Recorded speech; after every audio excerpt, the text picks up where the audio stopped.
Су ресурстары маркетинг жауапкершілігі шектеулі серіктестігінің басшылығы жыл сайын айлардың сұлтаны ораза кезінде кәсіпорын қызметкерлеріне қолдау көрсетіп, қайырымдылық шарасын ұйымдастырады. Әдемі дәстүр биыл да жалғасын тапты.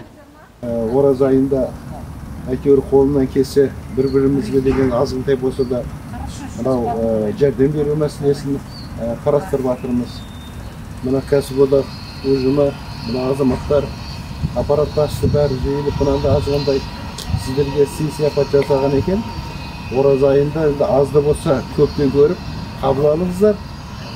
Мынау көп балалы семьясыздар. Балдарыңыз өсіп-өнсін, азамат болсын. Үлкен мынау мәдениеттілігі, қайырымды, мейірімді болып өссін, соған тілектеспіз. Қасиетті Рамазан айының басында басқарма ғимаратында садақа жәшігі орнатылған болатын. Кәсіпорын қызметкерлері бітір садақасын салып, нәтижесінде 300 мыңға жуық қаражат жиналды. Әріптестердің бір-біріне деген қамқорлығы мен мейірімділігін арттыруды мақсат тұтқан шарада 30 қызметкерге азық-түлік себеті үлестірілді. Бұл негізінен көп балалы және әлеуметтік қолдауды қажет ететін отбасы отағалары мен отаналары. Біздің бастықтардың қолдауымен осындай бізге осындай әдемі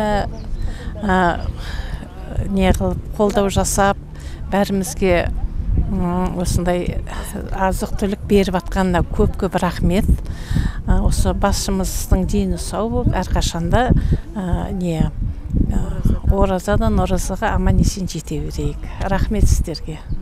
Бізге осылай жыл сайын көп балаларға және жағдай жөнінде кісілерге осындай қолдау көрсетіп тұрады. Сіздерге өте күшті рахмет. Кәсіпорын басшылығы қызметкерлеріне тек мерекеде ғана емес, күнделікті қолдауын білдіреді. Нарық қыспаққа алған тұста түскі асты өте тиімді бағада ұйымдастыру, еңбек ардагерлеріне көңіл бөлу, әр мерекеде туған күндеріне заттай, қаржылай көмектесу жазылмаған заң іспетті қалыптасқан үрдіс. Өндіріс орнындағы мұндай игі тірлік ұрпақтар сабақтастығының жақсы үлгісі деуге болады.